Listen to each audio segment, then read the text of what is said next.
We are live. Oh, okay, Live. great. Welcome everyone to another Facebook Live with Dr. Nelva Bryant. I am Greta Russo and very happy to be here today. Dr. Bryant, please share with us who you are and what you do.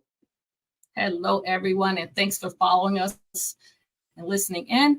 I'm Dr. Nelva Bryant. I'm a veterinarian. I work in the airline industry. I work for Delta Airlines, and I'm on staff to help review and revise the policies for animal transportation. Been with them for quite a few years now, and it's a wonderful experience. And from that experience, I have learned a lot of insight to assist pet owners or animal transporters in general on transporting animals by air, by cargo. That's what I focus on, but I also share information for in-cabin if needed as well. A lot going on. Let's see. Been busy these past few weeks, traveling in and out of town with veterinary conferences. Just came last week. I was at DVM 360, where I presented some things for my fellow veterinarians, and plan on doing that again for another DVM 360 fetch in December. Greta and I also going to have things coming up in December also with Pet Connect. So we're going to be busy coming up soon. Before I go on further, I always say, Greta, because you're a strong part of it. She's our resident cat owner. Greta, please introduce yourself. Hi, everyone. I'm Greta Russo. Yes, I am the resident cat parent. Let's see.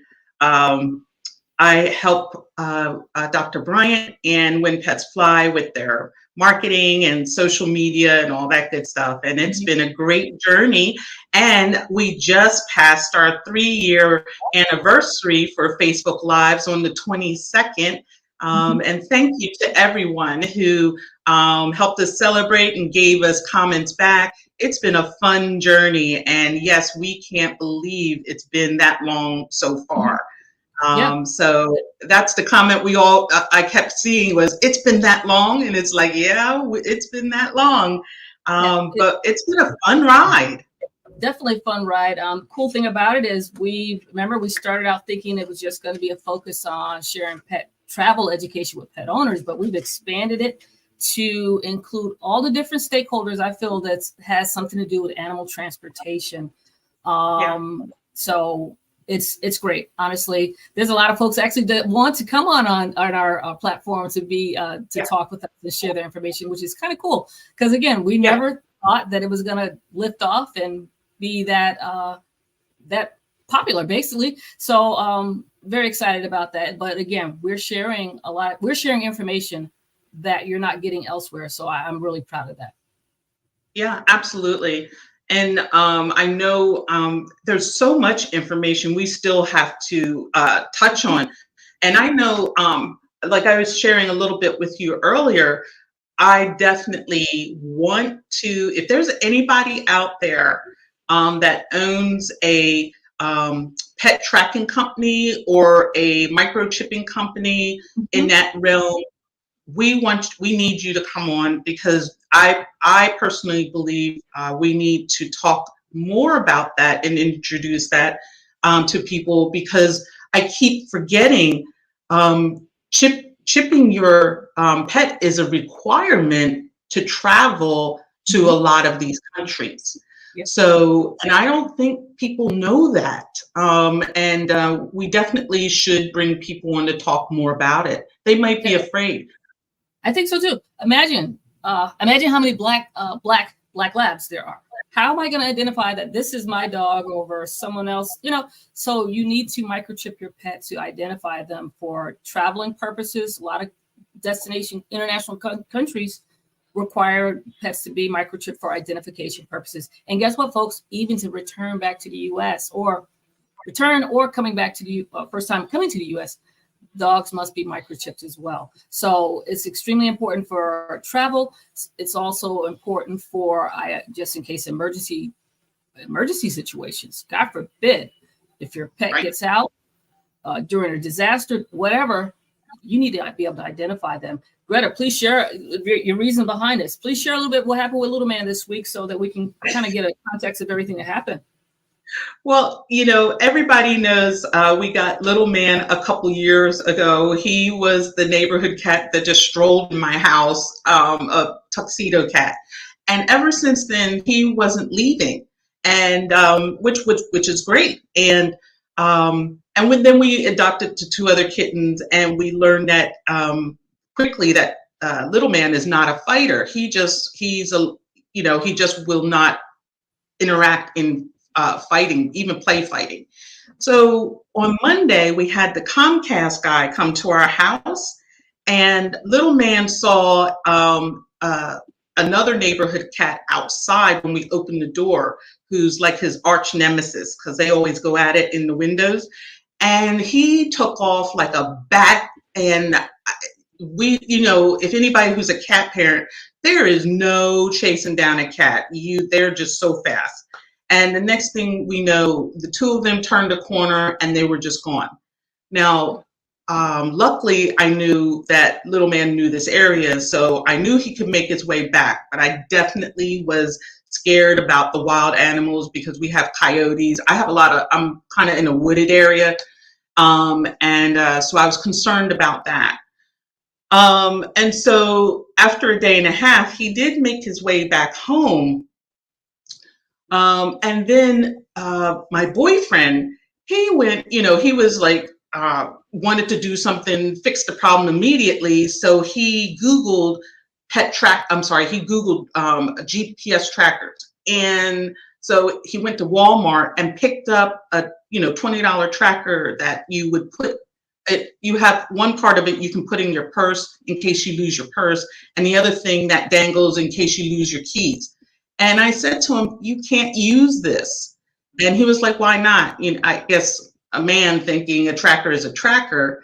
But I would think people who made the pet trackers made differences to specialize for pets and make them safer. So for example, the one he picked up, you can push a button to make this real loud squealing noise so you can find your keys.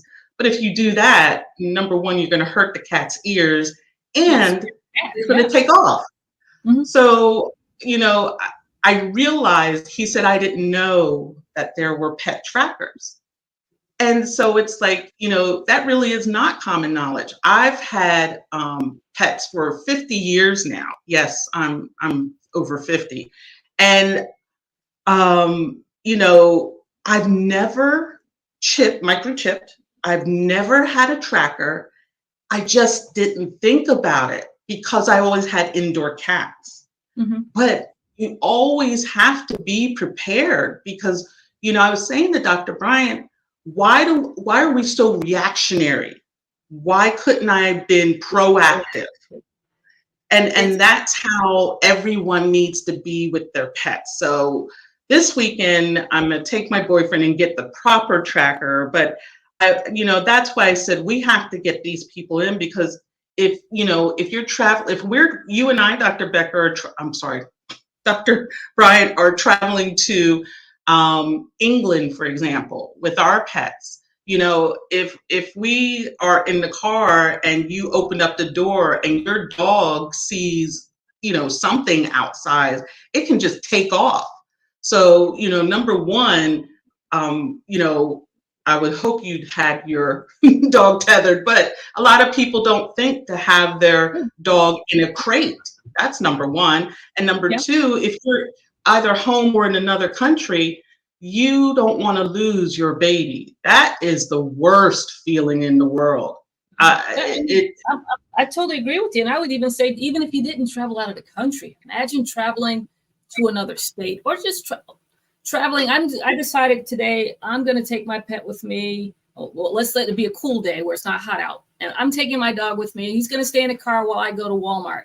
Well, I get to Walmart and I open the door, and just within opening the door, poof, they're out. Yeah. I have no identification for them, no leash or something to tether to make sure I can grab them.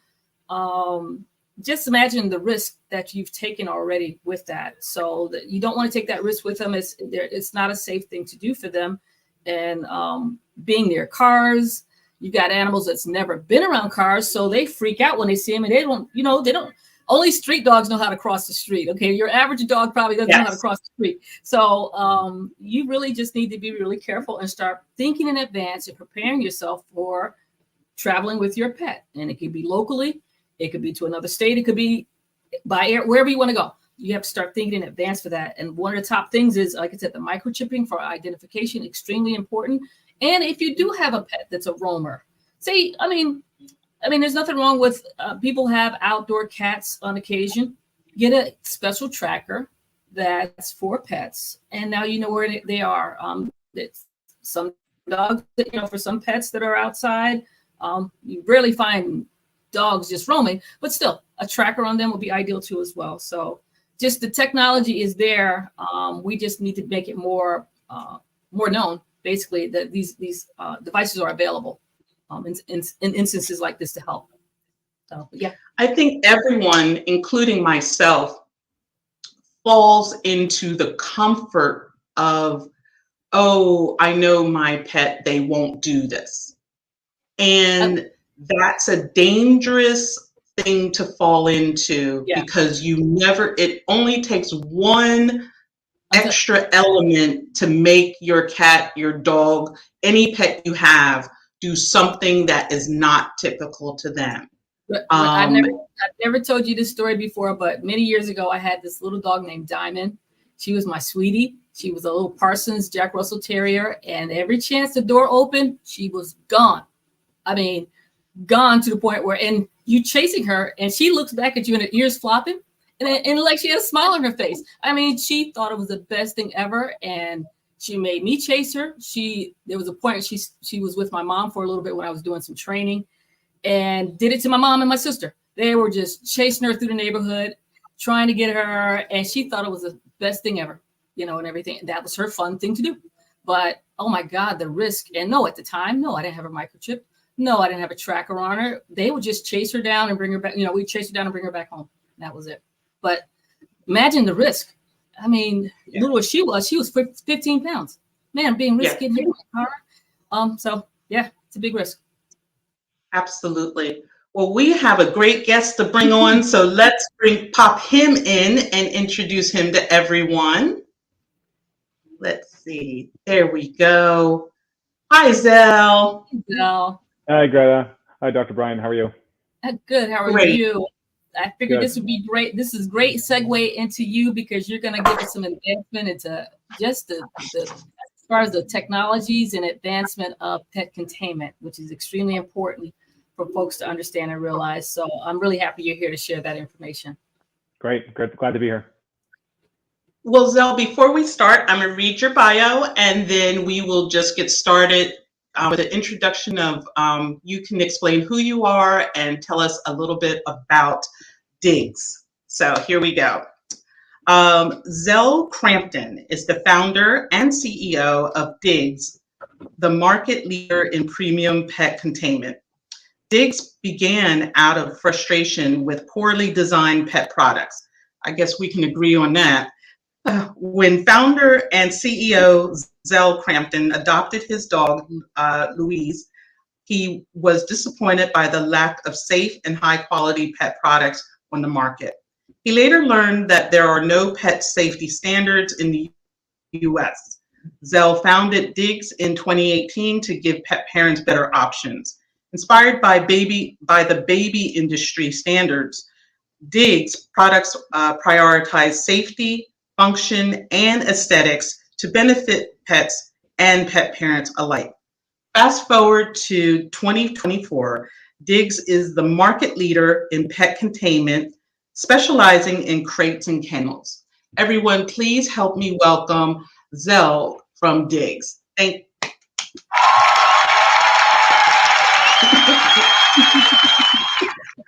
Our technology had a little bit of a slow response. So it took us a year and a half to figure out how to get a clapping machine. Well, it was worth the wait. That was great. Oh, we're so happy you're here. Zel, please tell us about you and your company. Sure. So I'm a lifelong animal lover, pet lover, who kind of put together my background in mechanical engineering, supply chain, and business to kind of come up with the idea for Digs.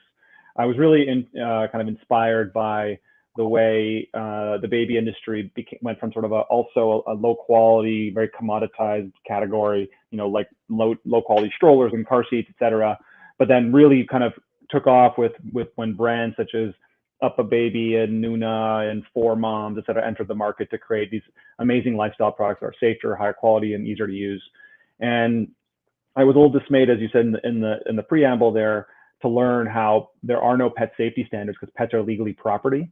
And so the regulations for products has not caught up with the way we think about our pets, certainly, which are much more like family than property for the vast majority of people, at least in this country. And so my goal was to create products of higher quality, safer, easier to use, and something you'd be proud to have in your home, and certainly proud to kind of use with your pet as a safe space for your pet, whether that be in the home or in transit, like in a car. And so Digs was founded, as you said, 6 years ago, with the mission to innovate, create safe products and beautiful products. That's awesome. Just want to add, I'm glad you brought up something that's very interesting. I've looked in also, I've noticed that our pet travel crates, there's no expiration date on those, as there are expiration dates on a lot of things for infants, as far as the car seats. And I don't know about the strollers, but I know for car seats, they have an expiration date on them. And there needs to be an expiration date on our pet travel crates, the plastic, because it degrades. And people think you can use them. They could be sitting outside and they think they can use them, and that plastic shatters, and it's a bad situation. So I'm glad you brought that up, because that is something that's definitely lacking for anything as far as with pets. And maybe, like I said, we need to work together and figure out a way to shed light on that and bring some changes in reference to that. Absolutely. And look, let's be clear, there are levels of safety, different levels of safety that you can kind of adhere to, right? The thing that I'm on a mission right now, particularly, is to educate people about the importance of containing your pet in a car, whether that's with a harness, whether that's with a crate, a carrier. Level one is some level of containment, because you can imagine, and I liken this sometimes to the way we thought about seatbelts, before they became a law in the 70s, where, if we think back to that time when people were not wearing seatbelts, we think about, oh my God, that's crazy, right? But back then that was normal. Like, oh, you wear a seatbelt? What's a seatbelt, right? That's how we thought about it. And now I think the same sort of way of thinking is going to happen as it pertains to pet containment in a car, because just think about it. If you have a 75-pound lab and you get into an accident, well, first of all, your dog could be severely injured or worse in that situation. It's just going to fly, right? There's nothing holding your dog back. But equally, if not importantly, especially if you have other passengers in the car, that's a big projectile, right? If you have children, you could do the equation on the impact of mass times velocity. That's a big momentum impact on people in the car. And so there are countries and even states that are starting to introduce laws requiring your pet to be contained in a car for that exact reason. Northern Europe has been leading the way, but there are some states now that have bills that have been introduced for that as well. So I think we're not that far away before not only is it the standard legally speaking, but it's just sort of, oh yeah, of course you put your pet in a crate or in a harness when traveling. So, I think that's super important. And so when you talk about expiration on kennels, let's say especially plastic ones, to me, any form of containment is better than none as a starting point. But then it's important to think about, well, is the product I'm using designed for the mode of transportation, and certainly designed for when things go wrong, which is why you're doing it, right?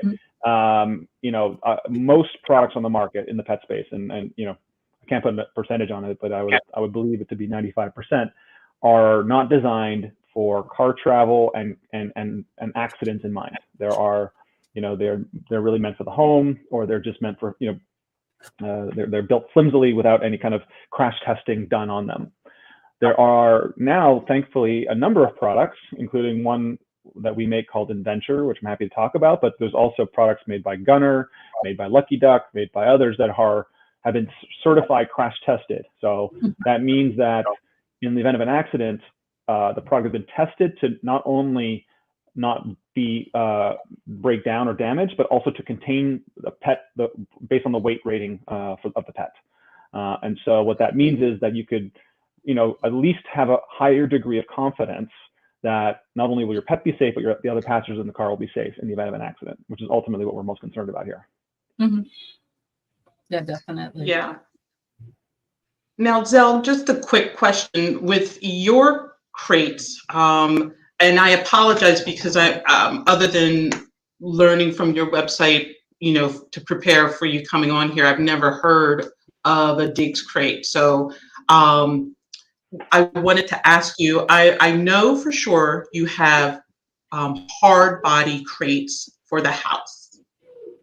So do you recommend that same crate, or do you have a different type of crate that travels in the car? Yeah, good question. So we divide our containment products between home and travel, and they're designed for different purposes. So to answer your question directly, the home products we do not recommend to use for travel in the vehicle. Certainly you could take it to whatever the destination is and use it at that destination. That's actually perfectly fine. But in the car, you need products that were specifically designed for that. So I'll speak to both products and kind of explain the differences. Okay. Our home crates, and we have two lines. One is our most premium line called Revel. It's our flagship product. It's what we built the company on originally. It's collapsible, super safe, beautiful. It's won all kinds of awards. I think Forbes has called it best dog crate 4 years running. So it's a really kind of fantastic product. And we have a product at a lower price point called Evolve, which is also a 2-in-1 playpen. So it's a great value. It's got all the same safety and aesthetics, but with fewer bells and whistles. But it does have this playpen mode, which allows you to kind of, instead of buying a playpen and a crate, you can actually get just our crate. And that product, by the way, is you can find it in your local PetSmart. You can find it at Pet Food Express and Healthy Spot if you're in California, and a whole bunch of other retailers, including online. Now, those products are designed for dogs who are either becoming crate trained or are crate trained at home. And it's and really what that's all about is when you are getting a new puppy or if you have an adult dog that's already crate trained, a crate should be your puppy or your dog's home within a home. It's a safe space for your puppy, and that's both in terms of keeping your curious dog out of trouble while you're not around. Dogs have known to ingest things or hurt themselves when the pet parent's not around, or to feel like, okay, this is my safe space when things are scary. Whether that's lightning or whether that's some other sort of stimulus that's like causes your dog to be afraid. If you've introduced the puppy properly to a crate, and there's a whole kind of process I'm happy to talk about at some point if you like that becomes a safe place that they'll kind of seek refuge, and they might even sleep there at night throughout their life, like many dogs do. And these crates are made out of metal and plastic, very durable, very strong, meant to last 15 years if used correctly, and they're bigger and more spacious than a travel product. So that's the home products, and we can go into more details and crate training at some point if you like. On the travel side, we have two different products. One for small dogs, puppies, and cats. It's a product called Passenger. It's kind of a handbag type style carrier. Also, it received a 5-star crash test rating from the Center for Pet Safety. It's also Wirecutter's upgrade pick for pet transportation, which was exciting to get that this year. It's a product that's great to bring on an airline, but it's also designed to be strapped into the car, to the seatbelt in the back bench of a car. And as I mentioned, it's designed to withstand a collision, specifically a 30-mile-an-hour head-on collision, and fully contain your dog or cat. Then the other product we have is a product called Inventure. It's the first of its kind inflatable travel kennel. So most kennels for travel are made out of plastic, or they're made out of fabrics, or there are some hard-sided ones as well that are quite thick. And generally speaking, the kennels fall into two camps: kind of low quality, kind of no safety, crash testing or anything like that. But could be lightweight if it's fabric, or could be relatively inexpensive, like a simple plastic kennel. Or on the opposite end of the spectrum, you have these very durable, hard-sided kennels. They're excellent quality, but they're very heavy, very bulky, and very expensive. Our product is meant to be sort of the best of all worlds. So you have the durability and safety and crash test rating of those bigger hard-sided kennels, with the collapsibility and ease of use of a soft-sided kennel, because inflatable and it kind of comes out of the box as basically a bunch of folded fabric, if you will. If you're familiar with inflatable kayaks or paddle boards, It's just made of the same material. It's called drop stitch. So it's meant for kind of very high abrasion, high impact applications where weight and size are concerned. It was actually developed by NASA in the 60s for that exact reason. And so we kind of brought this to market as a first of its kind, and it's a fantastic product. And for that one, you can get it in 3 different sizes: small, medium, large, for different size dogs, and depending on the size of your vehicle. And when you're fitting it, you want to make sure it's a little bit tighter than your home crate, because you want to have less room in the event of an accident. So there's less room for your dog to move in the event of an accident. But it also means that you can't leave them in there as long. You want to be careful not to put a dog or cat in a containment where they don't have enough space to move for very long. So that's the other thing you want to be mindful of. You mentioned it was inflatable plastic, I believe. So does the weather have an effect on that crate in either shrinking or expanding the material? It's not really a plastic. It's what's called a drop stitch PVC. It's more like a very, very, very hard fabric. If you've never felt it, it's kind of a unique material, but it's more like that. But as far as weather goes, it's kind of an indestructible material. You can't really damage it. It's very, very, very durable, whether that's rain, whether that's sun. I mean, you don't want to leave things out because, as Dr. Bryant alluded to, UV over time will degrade most materials. So you don't want to leave it out in the sun unnecessarily, but it's meant to be durable in most applications: sand, dirt, sun, etc. But yeah, it's meant to be in a car, meant to be in a hotel room temporarily, things like that. That's fantastic. All of these sound like really great crates, and much better than a lot of the crates that are on the market. Well, the existing crates, are designed for this concept. Oh, sorry. Maybe the delay. No, go ahead, please. No, I was just going to say, look, the existing crates on the market, especially on the low end, as I mentioned earlier, pets are legally property. And so when you have the original kind of manufacturers of steel wire crates, they don't have standards to follow, and they're commoditized products, meaning that what one manufacturer makes versus another is very, very similar and almost indistinguishable from the customer's eyes. It's just a different logo on the box, if you will. And so it's usually a race to the bottom in terms of how flimsy or how much cost can you take out of the product, either get the margin up or get the price down. And so that's kind of what you're buying when you buy sort of one of those lower quality crates. And you don't know what's in, aside from sort of the lack of durability and safety design for pets. You also have questions around what's in the metal. Are there heavy metals? Are there phthalates? Other stuff like that you have to be mindful of. And you want to just think about that, because not only in a home product like a crate, you're not going to, it's not just your dog that interacts with it, it's you, it's your children, it's around you. So you want to be thinking about all those different dimensions, not just for your dog safety, but for people's safety as well.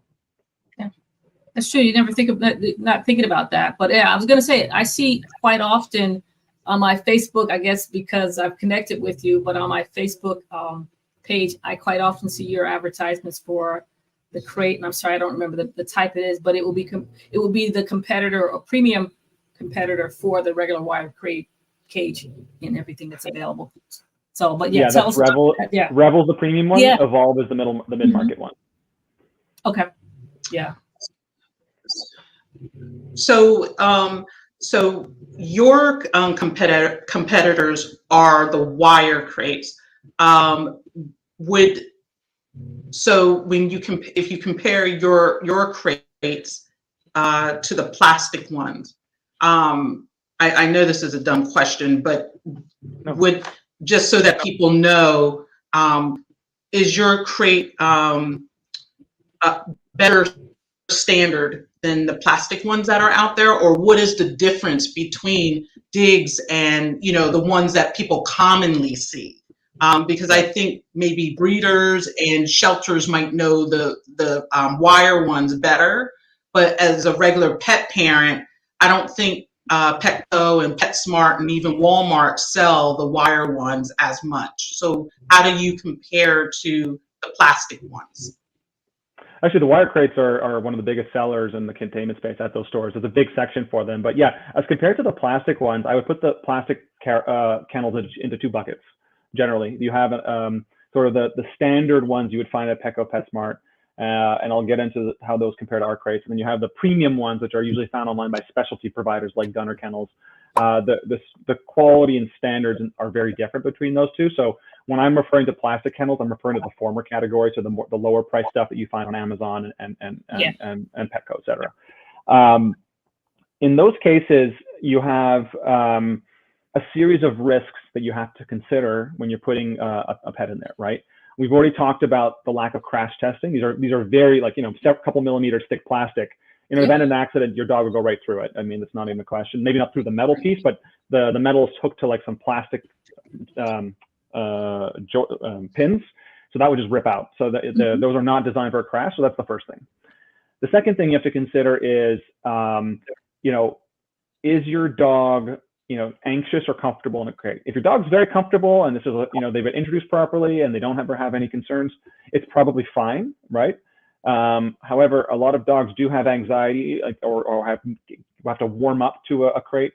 And some of these plastic, crates, they have bigger holes for the dogs to kind of chew on and kind of rip a hole into it. They may have, if the bars are not closely aligned enough, there might be kind of ways for your dog kind of get at them and either injure the paw or the jaw.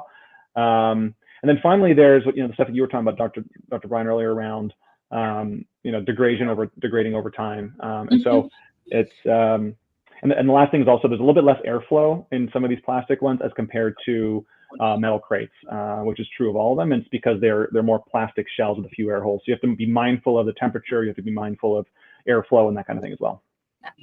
Well, Zel, you're selling all the features of what's called the airline compliant crates that are on the commercial market. It's the crates that commonly folks use to just maybe will be good for transporting maybe to your veterinary clinic, maybe back, maybe going to the groomer.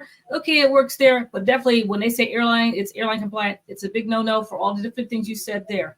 The holes are too big, so now they can get there and bite and rip a hole.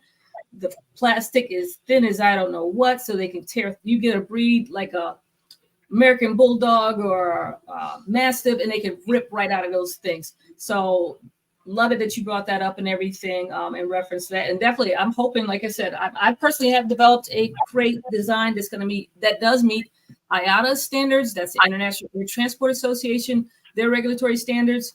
And these crates are thick and definitely, as far as the ventilation openings, small enough so they can't get a bite inside of them and rip it open. And that's really important during transport by air. So glad you brought that up. Of course. Yeah, absolutely. So we began the conversation off with the importance of having to kennel your dog, with travel. Explain to us from your point of view why it's important to kennel your dog at home. Yeah, and to be very clear, I think it's important to crate train your dog or kennel train your dog. And then it's up to you and your dog whether you want to do that on an ongoing basis. I think that's important. So when you first get a puppy, there's a few advantages to crate training at that age. So let me start in no particular order. Number one, puppies, if for those of you who have not had one, you'll know, but those of you who had, you'll know and appreciate, they get into everything. There are puppies who will, it'll be benign and it'll just like steal some snacks. But I've seen puppies eat drywall. I've seen puppies destroy couches. I've seen puppies, eat shoes and all kinds of stuff. And look, usually as long as it's not too toxic or sharp or whatever, the dogs will pass it and they'll be okay. But there are dogs who have suffered severe injuries from ingesting things they shouldn't. And puppies in particular have these razor sharp teeth. They're small, but they're like little pin needles, and they can really do real damage and get at stuff that other, even adult dogs might not be able to rip sometimes. And if you can't monitor your puppy and redirect on consistently until they know what they can and cannot, go after, and every dog's different, by the way. Some will take learn that quickly, and some could take weeks or months to learn that. Crating at home will help you, not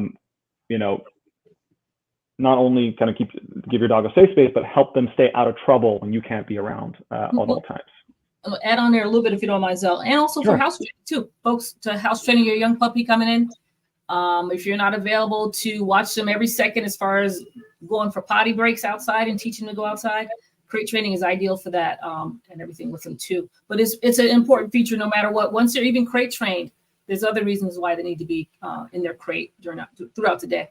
So, absolutely. And look, you mentioned housebreaking. It's true. Dogs don't want to go to the bathroom kind of where they sleep. So as long as you get a kennel that's sized properly, you can use a puppy divider to kind of make it smaller while your dog's smaller. They'll actually train them to hold their bladder until they go outside. So that's kind of like the point of that, to your point. And also, you're going to take your dog most likely to the vet, most likely to groomers, things like that. They're going to be put in crates. They got to be comfortable at that time. Otherwise, they could have really serious or negative experiences, and cause real trauma for the dog. So making sure you've introduced them properly to a crate, never a form of punishment. It's only a form of reward. And there's a whole process to it, which I'm happy to go into. But as long as the crate is introduced properly, they recognize it as a safe space, they're going to love it, and it's going to be a safe place for them, and that they'll go to and sleep in. Perfect. The interesting thing about it is a lot of times folks, and especially for your cats, we don't ever talk about cats in as far as getting them acclimated to being in a crate. We never talk about that, but that's something that's really important, especially for leaving a house, going to veterinary visits or grooming appointments, because now, Greta, if you put out a crate with your cats in the house, they'd all probably run and disappear because they know, that means I'm leaving. But we need to somehow get them acclimated to not viewing that crate as being negative. It's got to be positive. Yeah, we have a product for dogs, particularly. I can't speak to the cats so much, but a product called Groove, which is the first of its kind crate training aid. It's basically a tool used with our crate or any standard wire crate. You put a lickable treat like peanut butter, and why lickable is because dogs calm themselves through licking as opposed to chewing. And so you basically attach it to a crate, and it creates a positive association with the crate. It's usually recommended by lots of trainers, and you can find all over Petco and PetSmart throughout the country. It's basically for that purpose, that there's only a positive association with the crate, not a negative one. That's perfect. That's fantastic. Just to make sure we reiterate this, as a travel company. So I'm a diehard digs kind of girl, and I got the house digs, and then I got one for my car. So I'm about to take my Rottweiler and throw her into the digs for my car.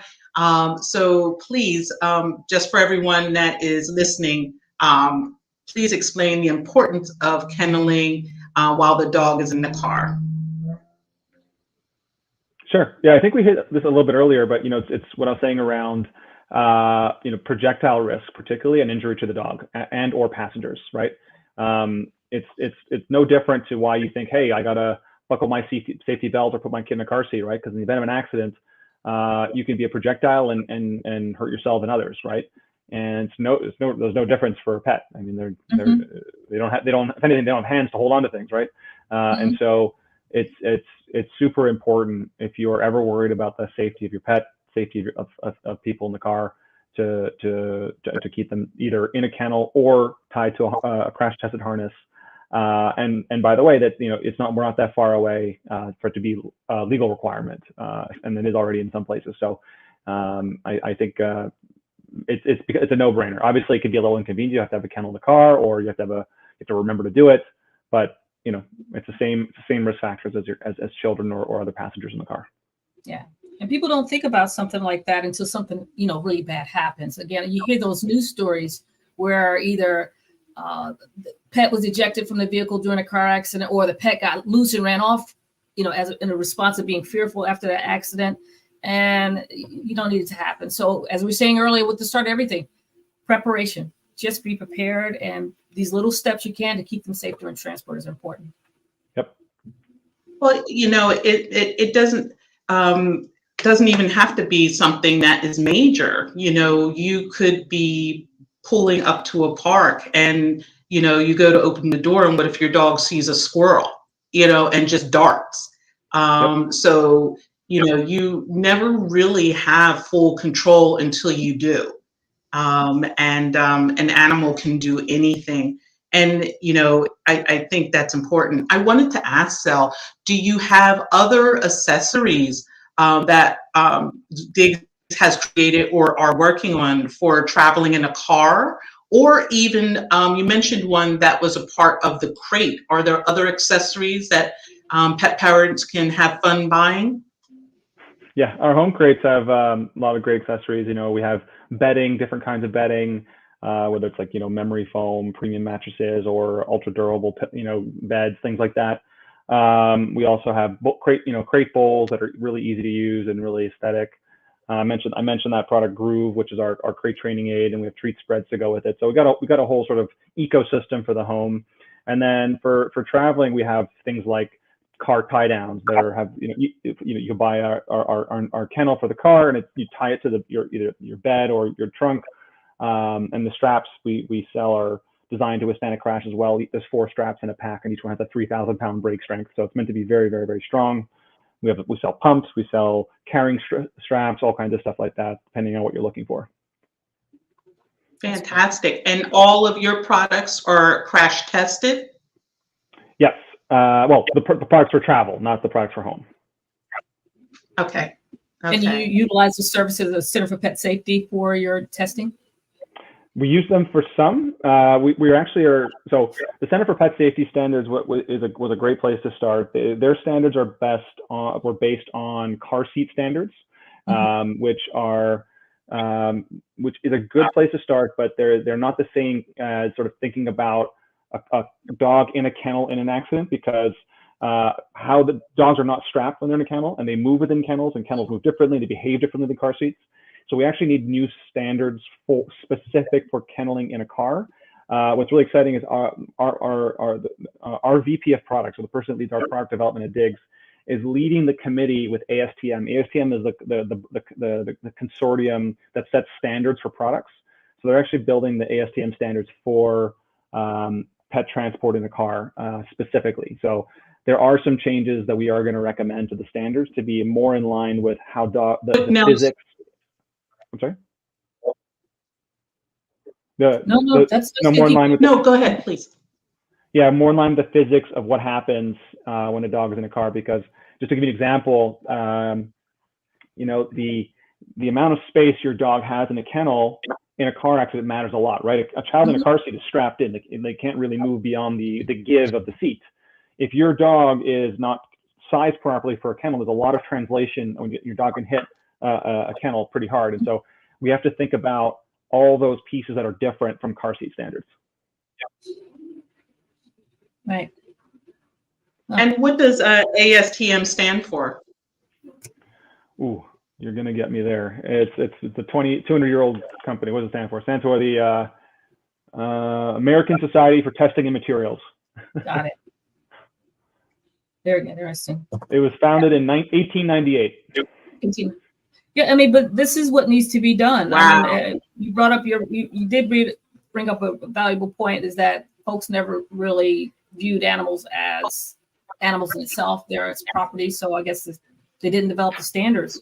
So all this does need to change as far as, whatever they're being transported in, the features behind it, safety, and just making sure they're safe with it. So you need to start considering those things. But yeah, love it.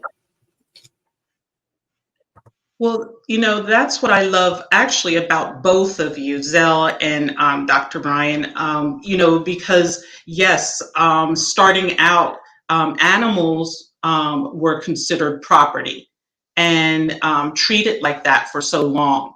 And, with the world's mindset now viewing animals as a part of family, now we are looking at things that are there and saying, how can we make their standard of living better than what the status quo is?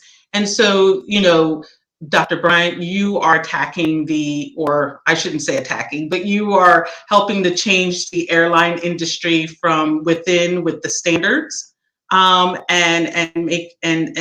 having a voice on these different in these different conversations, especially as a doctor, as to the pet-centric benefits that with any type of service or product, how it's best to serve the animals, and then you, Zel, taking a needed accessory such as a crate to be at home and then also in the car, and transforming the standard of that from just being something that held our property to something that is really protecting and being comfortable for our family members. So I applaud both of you. And I know it's an overwhelming task, but I'm glad that the two of you saw the need and are leading the way in, that fight to make the lives of our pets and even animals just safer and healthier and just better for them. So thank you. No, great. You know what you made me think of too? The other initiatives that in the upcoming Facebook Lives we'll have is, you made me think of Fear Free and how we're looking at animals differently now. They're not just, as folks thought, a possession. They actually have emotions and everything, and just trying to consider them in everything that we do. So for transport, for travel, whatever, we need to start considering them because it really does matter and everything. So changes are coming, and it's really good changes for animals in the future in the long run. And again, for safety, for their purpose as far as being transported, extremely important. Agreed. Yeah. And I think, as we mentioned earlier, Dr. Bryant, as pet parents, it's important for us to stop being so reactive in our way of thinking and start being proactive. So, getting a crate that is to all of the standards that Zel has mentioned, so that your dog or cat can have a safe, healthy containment, and it be their happy place. And many other things, such as getting microchipped or having a tag, because if they take off and they're gone, you can't track them now. So, as I've seen, I'm definitely at fault for that as well. Mm-hmm. And lastly, it's important to, just because you might, as a good pet parent, know your pet's behavior, you cannot always rely on that, especially when an outside element is introduced. And, they're going to revert to the natural instinct, whether that's to take off and chase or take off to get away. But, if you have them prepared with a good container that can keep them safe, or even something that can track them to make sure they stay safe, that those are all important things to have. Yeah. You know what, Zoe, it makes me think of, as far as pet containment and stuff, I wonder about, think about police officers and the police dogs and how they transport them in the back of their cars or their whatever vehicle they're traveling in. There's a lot of space there for them to move around as well, but how are you going to contain and keep them safe? It's a great question. I admittedly don't know enough about how squad cars are designed for the canine units, but I don't think they tether them. I think it's just a space for them, and so when they're ready to go, they just let them go. But they need some containment as well, because God forbid they're in a chase and there's an accident and flip over. There needs to be some containment for them as well. Absolutely. Yeah. Well, there are a lot of squad cars where, whether it's the back seat or the very back where the trunk is, they have the metal wire. And so, to your point, Dr. Bryant, that's how they're contained. Like, the car is their containment, which is definitely wrong. And so, to your point, yes, that's right. But there are also some places where, like the trunk, like if they have an SUV, the trunk has huge metal crates, like Impact, and have them have one or two in there, and then they open the doors and the dogs come out. So those are the two different versions, but there's more of the first one that you're thinking of. Yeah, I'm just worried about, just makes me think about, just as your point you brought up, Zel, as far as an amount of space that they have. If there's more space, then more space for them to become a projectile even within that. you know, so just for safety reasons, just kind of curious. Yeah, I mean, I think just think about it. If you have more room to move, the more time to accelerate and hit something hard. And the challenge with very hard-sided kennels or you know metal grates, as you're referring to, is that those things have no give. So you're hitting it like hitting a brick wall, right? If you impact Yeah. it, right? And so that could be very detrimental to pet. That's one of the reasons we think that our our carriers, which one's kind of made of strong material and one's made of this adventure kind of inflatable stuff, they actually act like an airbag. So they expand and contract. So they kind of, you know, it's sort of like the bumpers on cars that back, you know, 30 years ago, bumpers were hard, and so you'd hit, and what happened is the engine block would go into the cabin. Now you have crumple zones to absorb the impact. The same sort of idea. You don't want things to be rigid. You want things to be able to absorb impact and flex. Mm-hmm. Yeah. Yeah, absolutely. Oh, there was a question that I had missed.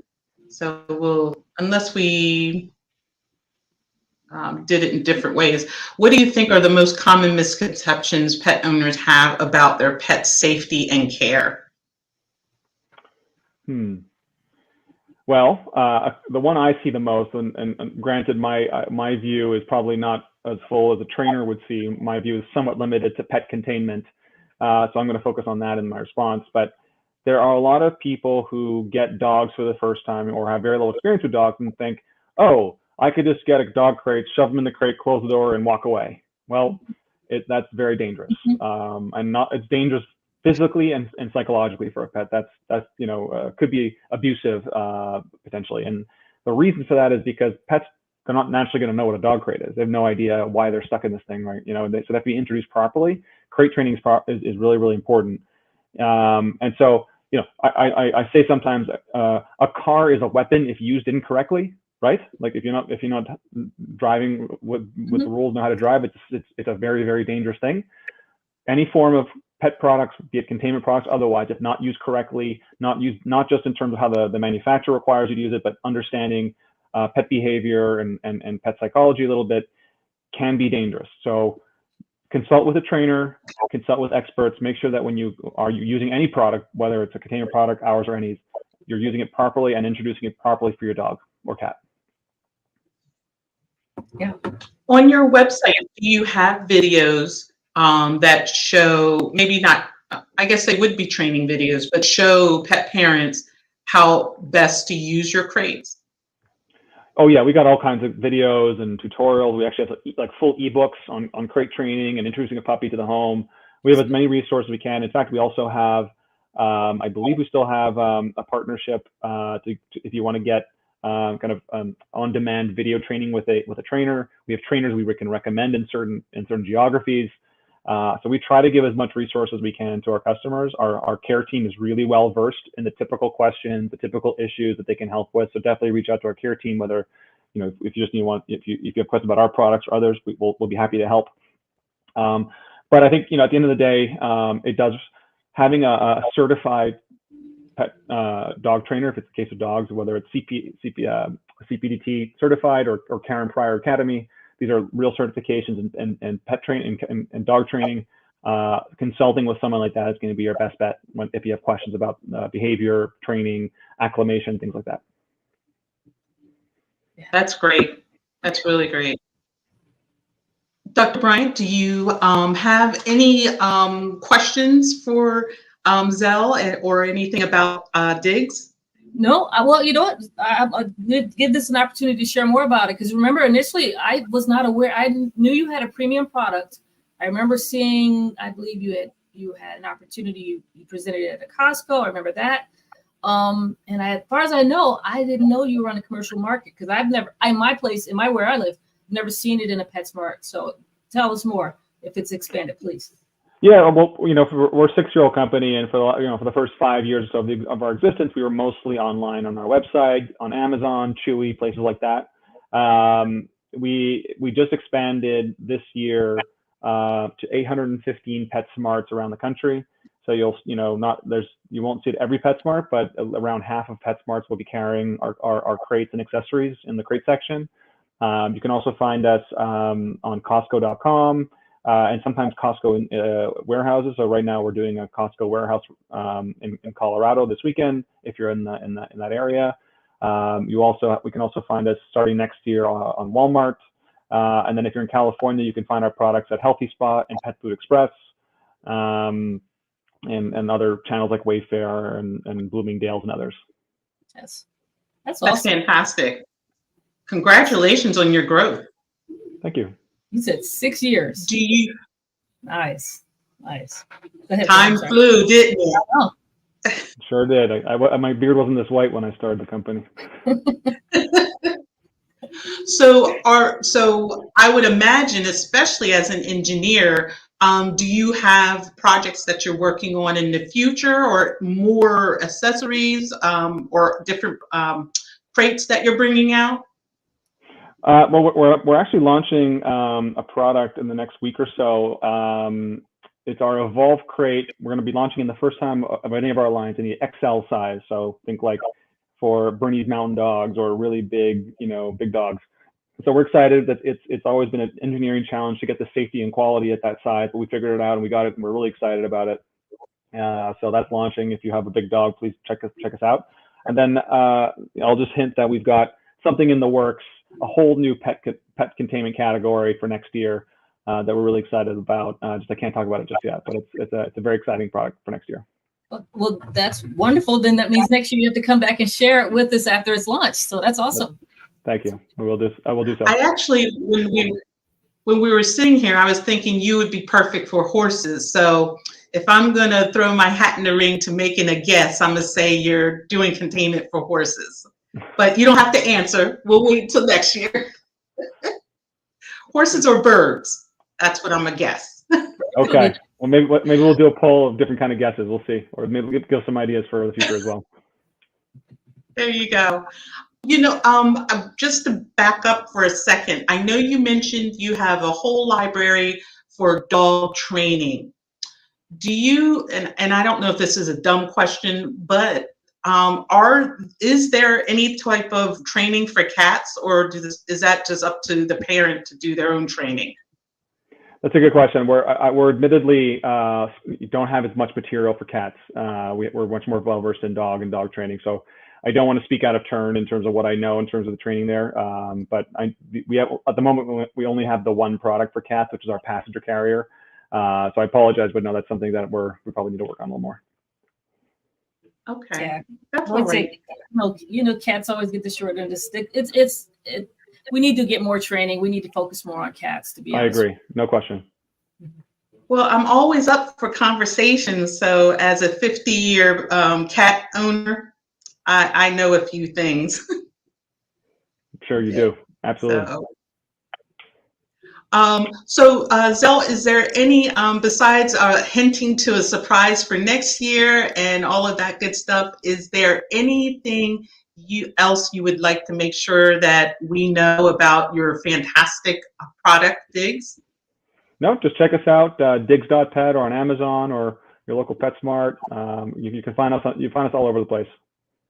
Excellent. Okay, fantastic. Happy for you.